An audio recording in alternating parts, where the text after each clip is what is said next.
Bonjour, c'est Captain Flo. Aujourd'hui, une vidéo de réalisation de projet. Il s'agit de la carte du défi du mois de décembre. Alors, comme d'habitude, cette carte est partie d'un sketch que j'ai trouvé sur Pinterest. Nous sommes au mois de décembre, donc c'est l'occasion ou jamais de sortir les flocons et c'est ce qui a motivé ce choix de sketch. Pour cela, j'ai utilisé pas mal de matériel différents parce que j'ai pris différents éléments dans trois ensembles de poinçons. Donc, j'ai aussi prévu une barre horizontale, bien évidemment les flocons et une étiquette qui portera le souhait. Alors justement, pour le souhait, j'ai choisi les tampons Noël en chanson qui sont dans le catalogue juillet-décembre à la page 29. Il s'agit de la référence 156-755 et j'aime beaucoup ces textes. Ils sont très faciles à utiliser à cette période de l'année. Et aujourd'hui, j'ai choisi de mettre « Bonne et heureuse année ».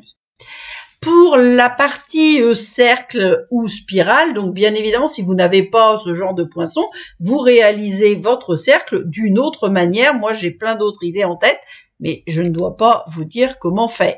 Donc, j'ai utilisé pour cela donc les poinçons qui s'appellent étiquettes peintes. Vous les retrouverez à la page 164. C'est la référence 151-605 et c'est les poinçons qui sont coordonnés au set de tampons Painted Poppies que vous pouvez trouver page 24. Pour les flocons, j'ai utilisé un lot que j'adore qui s'appelle Temps de partage. Les poinçons s'appellent Cadeau à offrir. C'est la référence 156-563 et c'est présenté dans le catalogue saisonnier à la page 61. Et enfin, pour l'étiquette, donc moi j'adore les tags et c'est quelque chose, c'est un lot de poinçons que j'ai acheté dès le départ, dès sa sortie. J'ai choisi les étiquettes pour tous les goûts que j'utilise, on va dire, à toutes les sauces, aussi bien pour les étiquettes de souhait que pour les étiquettes cadeaux, bien évidemment, et pour des tags dans les mini-albums. Alors, il s'agit de la référence, donc ça c'est encore dans le catalogue annuel, c'est la référence 155-563 et c'est à la page 166. Enfin, pour ce qui est des papiers, j'ai utilisé les magnifiques papiers design Splendid Fantasy que vous trouvez à la page 25. Bon, je ne sais pas au moment où je vais publier ma vidéo s'ils seront encore en différé ou non. Ces papiers ont eu un succès fou et à plusieurs reprises, ceux-ci ont été en attente. Ils ont même été à un certain moment indisponibles à la commande. Ils sont présentés toujours à la page 25 avec les flocons merveilleux qui sont iridescents. Alors, évidemment, ce n'était pas dans le sketch, mais ces flocons sont tellement beaux que j'ai remplacé le rectangle blanc par ce grand flocon. Alors, concernant le fond de carte et les petits flocons, j'ai utilisé les papiers de spécialité argent métallisé qui sont à la page 23. Alors, il y en a un qui est vraiment argent vif et les deux autres sont un petit peu brossés et moi, je leur trouve un léger reflet rosé et donc je trouvais que ça allait parfaitement pour ma carte avec le papier flocon que j'ai choisi là dans les papiers Splendid Fantasy. Voilà, et l'avantage, c'est que le côté extérieur, donc il est gris, brossé, métallisé, argent, et l'intérieur est blanc, donc pour écrire, c'est très pratique.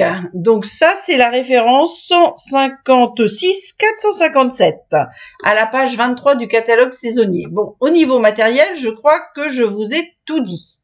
J'ajouterai juste à la fin quelques perles pastel qui étaient vendues, coordonnées avec la collection des hortensias.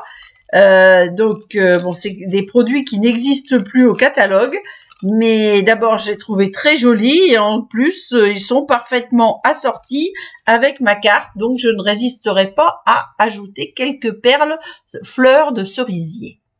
Donc on va quand même rentrer après 4 minutes de présentation dans le la réalisation de la carte. Donc, je vais tamponner sur un papier fleur de cerisier mon souhait bonne et heureuse année en gris souris.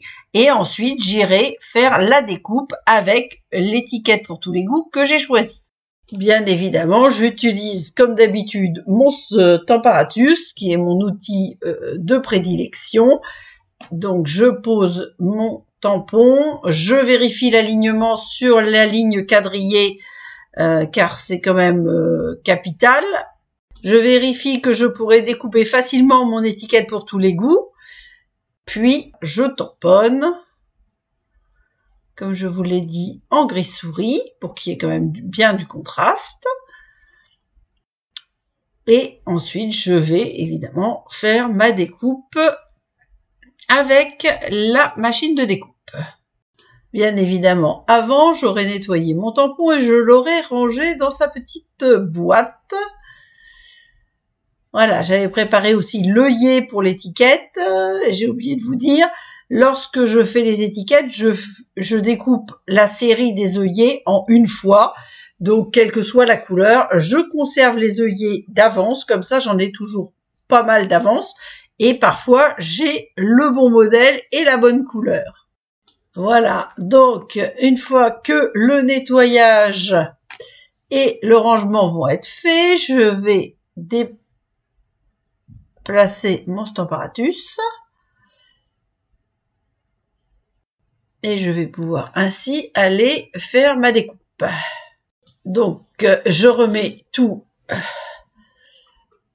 à l'écran pour que vous voyez tout le matériel. Je mets bien en valeur le sketch qui me sert de modèle, même si je prends quelques libertés par rapport à ce sketch. Et je vais, comme prévu, faire ma découpe. Me voici de retour avec mon étiquette et je vais l'ombrer pour que cette étiquette ressorte bien sur ma carte. Donc, comme je vous le disais tout à l'heure, il y a 8 découpes d'étiquettes ou tags. Il y en a 4 avec un format légèrement arrondi qui vont avec le petit œillet rond et 4 avec des formes plus angulaires qui vont avec le demi-cercle d'onglet et le côté droit se met en haut du tag. Donc, c'est parti pour l'ombrage de mon étiquette. Je vais ensuite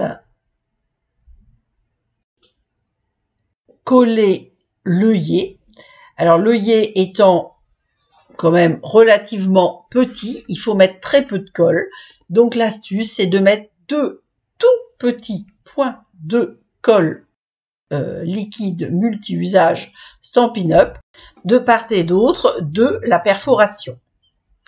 Avec le touche-à-tout, vous allez attraper votre œillet et venir le positionner autour de la perforation sans avoir de la colle sur les doigts. Voici une petite astuce, surtout lorsque les sujets sont tout petits. Et les enfants, d'ailleurs, ne se posent pas la question, ça leur vient naturellement. Il faut mettre la colle, dans ce cas-là, sur le réceptacle, on va dire, et vous prenez votre petit sujet avec le touche-à-tout côté mastic. Comme ça, ça vous permet de positionner votre élément à coller sans avoir à mettre de la colle sur cet élément à coller. Alors, dans le sketch, l'étiquette ne porte pas de ruban. Vous connaissez ma passion des rubans, mais je ne voulais pas mettre un ruban qui allait masquer la carte. Donc, j'ai utilisé le très très joli ruban blanc pailleté qui est aussi dans le catalogue saisonnier. Alors, vous le retrouverez à la page 37. Il se nomme ruban d'organza pailleté en 1 cm de large, donc en blanc avec des petites paillettes iridescentes là aussi. C'est la référence 156 408 au prix de 10,25 €. Et vous avez dans le catalogue annuel son frère qui est le même principe mais en noir et c'est très très joli par exemple avec de l'or. Petit coucou à Sylviane, j'espère qu'elle regardera cette vidéo. Car elle a associé dans la confection de ses boîtes oreillers le papier or métallisé, brossé et le ruban noir pailleté. Donc, revenons-en maintenant au montage de la carte. Vous avez vu, c'est très très simple. Donc, je vais coller mon papier Splendide Fantasy, la flocon fleur de cerisier sur le devant de ma carte. J'ai oublié de vous préciser les dimensions. La carte fait 13 sur 26 avec un pli à 13 dans les 26. Et bien évidemment, le papier de matage fait 12,5 sur 12,5. Bon, l'avantage, c'est que celui-là n'a pas de sens. Donc, on n'a pas besoin de chercher dans quelle manière le poser. Alors personnellement, la bande, alors sur le sketch, la bande est au-dessus de la rosace. Moi, j'ai choisi de la mettre en dessous parce que je veux mettre en évidence cette fameuse rosace avec le flocon iridescent que j'ai collé dessus. Donc la bande fait 2 cm sur 11 et je vais la positionner pas forcément dans le milieu de la carte. Je vais juste prendre ma règle. Alors ça, c'est une astuce. Posez votre règle sur la carte à la hauteur que vous souhaitez. Vous l'alignez bien et vous pouvez ainsi coller votre bande en étant sûr d'être horizontale. Donc j'ai effectué un centrage latéral, mais pas un centrage dans la hauteur de la carte, quoique ça ne soit pas loin du milieu. Donc ensuite, je vais positionner ma spirale avec le flocon. Donc là, le flocon, je l'ai mis déjà avec un Stampin' Dimensional sur la spirale. Donc là, je vais coller à plat. Vous avez vu, j'ai quand même présenté mon étiquette précédemment pour voir où je vais positionner cette spirale afin d'avoir de la place pour mettre tous mes éléments. Et je vous l'ai expliqué pour les flocons, mais pas pour la bande latérale et la spirale. Donc, j'ai toujours continué à jouer avec ces papiers métallisés, brossés, argent, pour jouer avec les 3 couleurs qui sont livrées dans ce paquet et qui vont très très bien. Et donc moi, alors c'est une idée peut-être à moi, je trouve qu'ils ont un espèce de ton un petit peu rosé qui va très très bien avec justement les couleurs rose ou mauve. Une petite dédicace à une autre de mes filleules, Danielle, qui me dit, parce que ma couleur préférée c'est quand même le vert ou les bleus verts genre Copacabana, et je travaille de plus en plus le rose, et elle dit Florence Virou rose, et effectivement, je crois que je vais finir par aimer et travailler le rose autant que le vert ou les bleus verts. Alors en attendant, je vais positionner mes 3 petits flocons. Donc, comme il y a les 3 métallisés différents, je voudrais qu'il y ait un contraste. C'est-à-dire, je voudrais pas mettre l'argent sur l'argent ou le gris rosé sur le gris rosé. Donc, je vais essayer de trouver la bonne position pour placer mes flocons, un plutôt en haut vers la droite, un sur l'étiquette et un autre sur la bande latérale. Donc ça y est, j'ai réussi à les positionner comme je le souhaitais. Donc maintenant, les 2 premiers vont être collés avec un tout petit point de colle au centre de ce flocon. Ça suffit largement. Cette colle est de très grande qualité et ne nécessite pas une consommation accrue. Donc les 2 premiers. Le 3e, je vais mettre un mini Stampin' Dimensional et je vais cacher le mini Stampin' Dimensional avec les perles fleur de cerisier dont je vous ai parlé tout à l'heure. Il est nécessaire de cacher le Stampin' Dimensional parce que le flocon est tout détaillé et donc toutes ces petites découpes permettent sans ça de voir le Stampin' Dimensional et ça serait quand même dommage. Moi j'aime beaucoup mettre du relief dans mes cartes mais je n'aime pas montrer les systèmes qui me permettent de mettre en relief ces cartes. Donc, je vais ranger les poinçons que j'ai utilisés et que je n'avais pas encore rangés. Donc, ma fameuse étiquette spirale qui vient donc des étiquettes peintes ou le petit flocon des cadeaux à offrir. Comme la carte est quasiment terminée, j'essaie, comme d'habitude, de présenter sous l'objectif l'ensemble du matériel. Ça fait toujours un petit récapitulatif, même si après, je vous mets les différentes photos, toujours pour vous faciliter les choses si vous souhaitez reproduire cette carte ou vous en inspirer. C'est le but de ces vidéos. Donc, aucun souci. Et si vous regardez cette vidéo en temps et en heure, surtout, n'hésitez pas à m'envoyer la photo de votre réalisation du défi par mail à l'adresse flo.demosu@orange.fr. Vous avez mes coordonnées en début et en fin de chacune des vidéos. Donc là, c'est la pose donc des perles pastel en fleurs de cerisier. Donc j'en mets une au centre de chacun des flocons, donc les 3 petits, le grand. Et comme je ne mets jamais de nombre pair, je vais rajouter une 5e perle sur la carte. Voilà, cette fois-ci, la carte est complètement terminée. Alors, ce qui est sûr, c'est que je pense que je corresponds au sketch. Et en tout cas, je trouve que cette carte me plaît beaucoup. Alors, surtout, si vous voyez cette vidéo et que cette carte vous plaît, n'hésitez pas non plus à m'envoyer un petit mot. Vous savez, ça fait toujours plaisir et je réponds toujours à l'ensemble des messages.